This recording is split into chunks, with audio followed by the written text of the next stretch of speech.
They're very useful things to keep because they give a great idea of where money went and what, you know, what sisters ate and drank, I suppose, in a way, but what they spent their money on. It tells you what's important.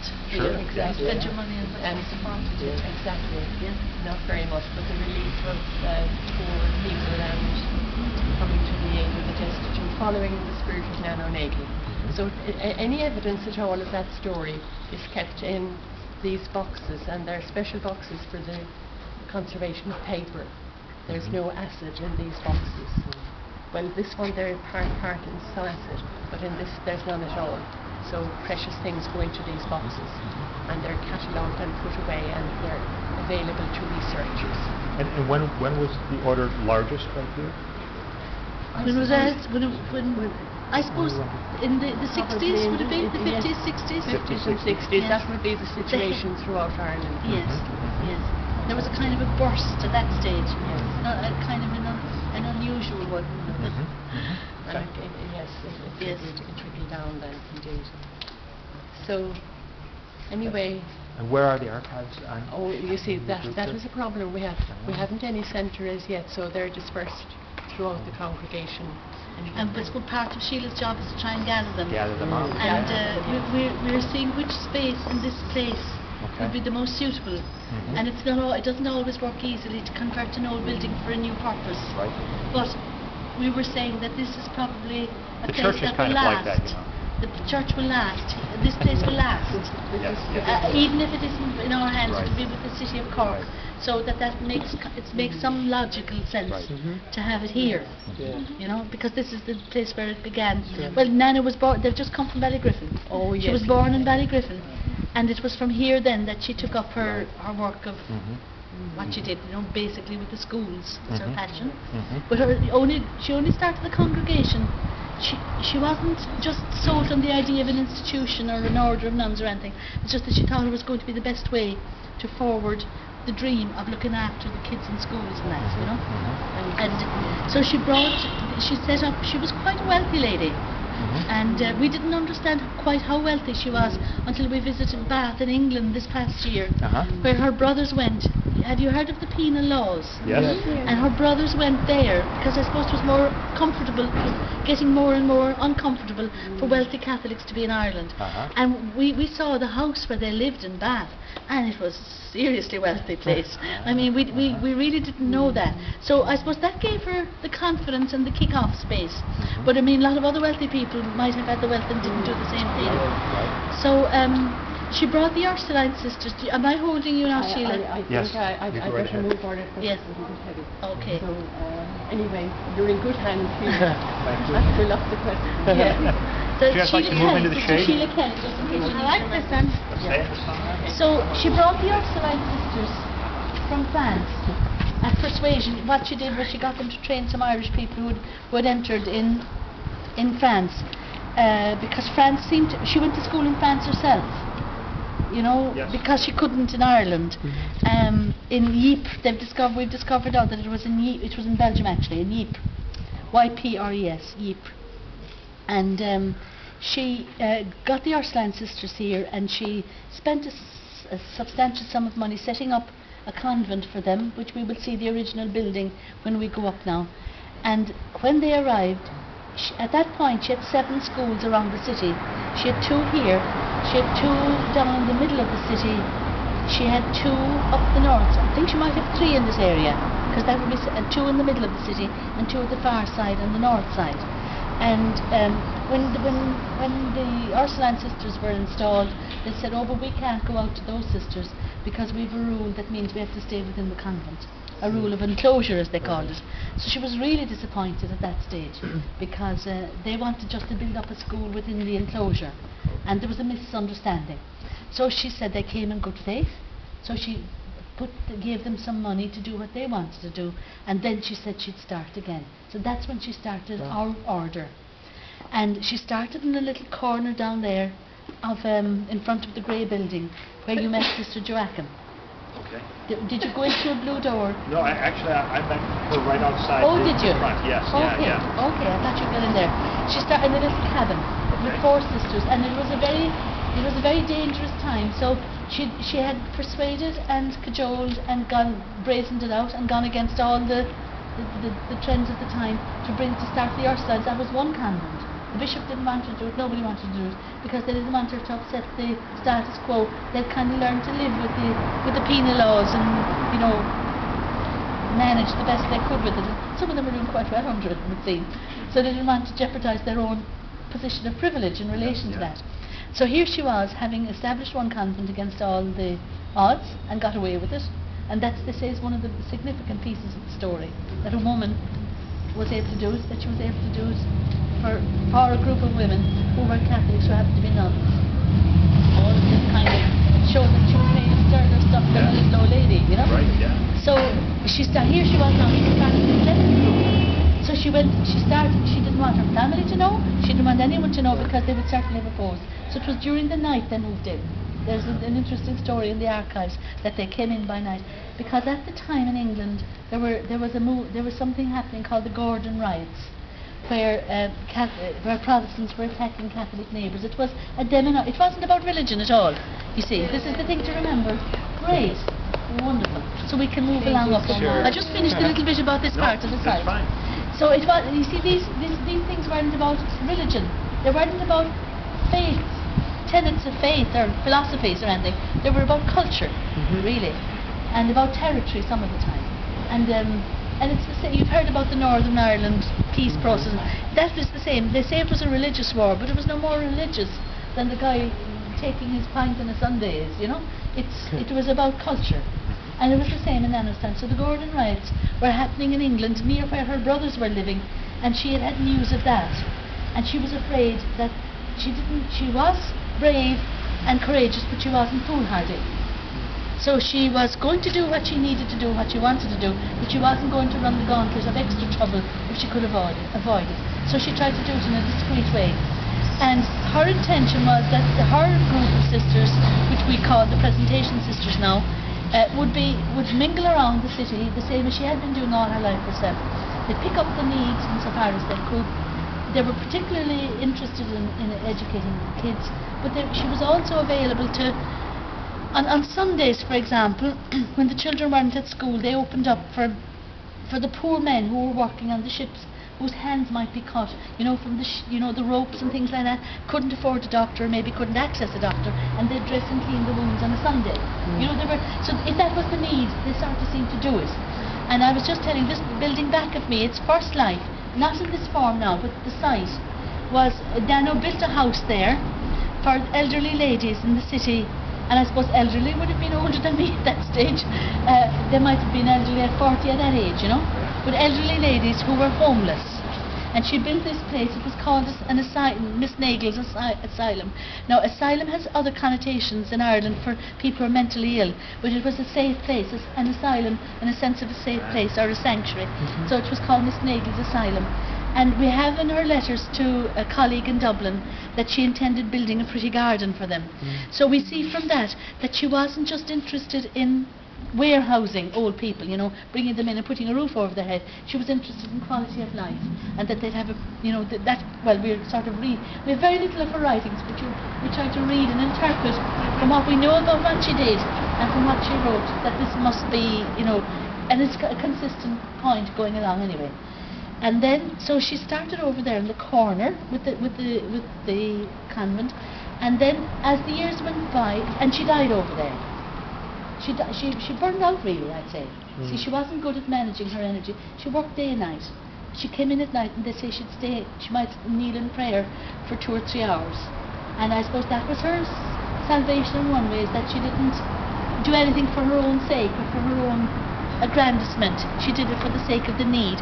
And then that seems to be a feature of a founding period, that there's what you call communitas as opposed to community. Have you heard of that? That there's a burning flame, but you burn up if you kept going like that forever. And she did. And she died at 60, what age was she? 66, I think. But then when she left, when she died, then there was another lady you may have seen her gravestone there at the corner of the cemetery. Angela Collins was in charge, and they were very brave too, because they were left with very little. And she had quite a lot of money left to ensure the welfare of the Ursuline sisters who were up here at the top, and her own kind of very, very fragile group here, and the solicitor who was in charge of her affairs embezzled the lot. So Sister Pies, whom you might meet up here, is still hoping that the trunk that went missing will turn up someday. We're talking now about 225 years ago, which is still, because there are a lot of very important documents and everything are missing with that trunk. But they trusted him, and they you know, again, Nana probably wouldn't have, even though she was very, very, very crafty in her own way. You know, she wasn't anybody's fool. You know, so this then in time moved on to become a second level school. That would be from ages 12 to 18. You know, this building here, we'll see it further back along, and the building. This is a new build here, but I said, and then there was a time I was telling John that the city all around here were what were known as tenements. Would you know what that means? That there were in Nan O'Nagel's brother's time, they lived here, and they were considered the grand houses of the time. And then they moved on somewhere else, and the poor families moved in, you know, a family per room, or maybe two families per room. So the place was teeming with people, and they were coming to places like this to school. And at one time there were about 2,000 kids coming in here from like age 4 to age 18.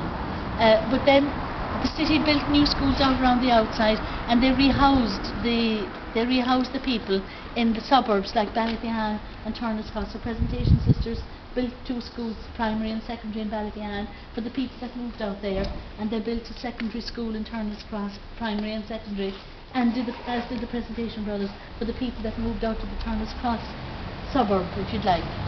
Well, it's a very small city, but we can still call it a suburb. You know, it's really only a hop off the road, you know, because this is, you know, it's quite, I mean, it's not New York, you know. So then, you see, in a sense, then that had an effect of closing down the school in the long term, because the pupils had moved out and the new schools were there. And there was another feature that at one time in the 70s, I suppose in the 80s maybe, there was more supply of school places than there was demand in the city. So some schools selected by ability, and they had an entrance test, and they took the best academic achievers. And this school here never did that. And the effect, it was a very, very balanced intake of people who were high achievers and otherwise. But it became a school that only the low achievers were coming to because they couldn't get into anywhere else. And that didn't help. And that was a learning for us, that it doesn't ever help to ghettoise anybody. Because if I was a very proud learning tradition became diminished in the eyes of people maybe who were, you know, ambitious for their children and they didn't want them in with what they would call the riff-raff, you know, that kind of thing. So being true to your founding vision doesn't always work for you. You know, probably should have thought it out a bit better and renewed the buildings earlier and have a good centre city school. But anyway, there's an excellent school in Turner's Cross and in Ballyfihan. Turner's Cross School is about 2 miles that way, and Ballyfihan School is about 2 miles that way. So they really are catering now for some of the pupils who would otherwise have been coming here. This place closed and it was sitting idle for a year or two, and the community wanted to know what was the greatest need that could be met, and the city council said they had a lot of homeless people. So the school, this building, and this was a new build for 2 family homes, and the next building were converted to family housing, apartments for people that were on the corporation, the city council housing list, and it's still there to this day. And we've one sister lives in one small apartment in this block, and we've another she's Sister Helen, who has had a long experience of missionary work in Ecuador in South America, and Catherine Fenton lives in that block, and she works with the homeless people in the street of Cork. She brings them in for prayer and things like that, and it's amazing that they like it, you know. And all her mission is she goes around and talks to people. She talks to herself a little bit as well, because she's a sort of a meditative person, and she goes, you know, but she talks to these guys that are sitting on the side of the street with their hats, you know, begging. She'll sit down near them and she'll chat with them, and then she'll invite them in now and again. But their business, their function in these two places, they have no other function. They're not in charge, and they're not managing, and they're not collecting the rent, or they're not doing anything. There's a separate housing association called the Nano-Nagle Housing Association. We thought it's a statutory housing association according to government law and everything, but we thought we'd just keep the name for it as it's in this place. And they're a voluntary group, and they look after the building and the rents and everything. And they've just re-roofed that section over there, I think. So the rents are not, it's not for profit. The rents are going directly into maintaining the place, and it's like it's not for anything else. It's not, you know, it's not commercial. Well, it's commercial in the sense that you have to make it, if the houses are going to last, the place is going to be well kept and kept clean and things like that, that you need some revenue, but not for profit. It's for service. Okay, that's the word I was looking for next time. And so their purpose then, these two who live in this group, their purpose is just to be a neighbour. I was just saying to John, they want to make the word neighbour a verb. Yeah. You know, as opposed to being next to you. And so they're like they're available with the people, and they're sort of, that's just it really. They do other work besides around the place. But that's a big shift from in the old days. If we had a place like this, we'd have had somebody like one of the nuns in charge. And, you know, all the hassle and maybe some of us might have been in charge without the competency to be in charge either, which wasn't helpful. And I'm sure you've been listening to the news about the Ryan report and that since you came to Ireland. And I'd say a lot of the stuff that happened was down to that. You know, people who were good-willing, you know, they didn't have the competency or the training or the understanding, and sometimes they didn't have the resources either. And then there were people who were misfits too, sadly. And it's a tragic story, you know. It's sort of everybody's carrying it as a weight in their heart. People who've had links with the places where the children were, and even everybody. You know, so it's a very humbling sorting out your hard time. You know, do I really believe in this or not? Considering that all this is sort of attached to you and you've had nothing to do with it, but because you're associated, you see. So I suppose it's a time of purification and, you know, time for getting real clarity. So you've been into the graveyard, so you've seen the tomb and the people all around and all that. So we don't need to go back down there. And I think if you just see past there, the community who used to live up here then basically to serve the schools, I suppose, and to mind the site and, you know, the story and all that. They took a decision then about 7 or 8 years ago to move from the big house up here, the community house, because their numbers were smaller. But it wasn't just because their numbers were small, but to give an opportunity. Sometimes you have to empty a place for something else to happen, you know. And they moved to the house in the corner of the site. And so we're looking now at a new life for the main convent above. And we had ideas about a learning centre. And people said to us, we were looking that it was going to cost money to revamp the house and all that. And somebody said we better ask the people if that's what they want anyway. So we had a great process last year, the year before, and I'll tell you about that when we get in. Okay. But a lot of the place where we're moving through now is actually pretty well unoccupied at the moment because there's space for something new to happen. We're also looking, the chapel is unused since the community moved down here, and there's a big job to be done on the roof. And because there's a little bit of dampness coming in. And when that's done, we're going to have a heritage, something like what they have in Ballygriffin, but more with the story of the work as it's going on now in there. But that's not there yet, but you can say that you've been here before it happened. Yeah. All right, so that we're moving through a space now where a lot of it is occupied at the moment, but we have dreams about how it might fill up. So will we move up through the side? So, and you have the bag, so we don't have to think anymore.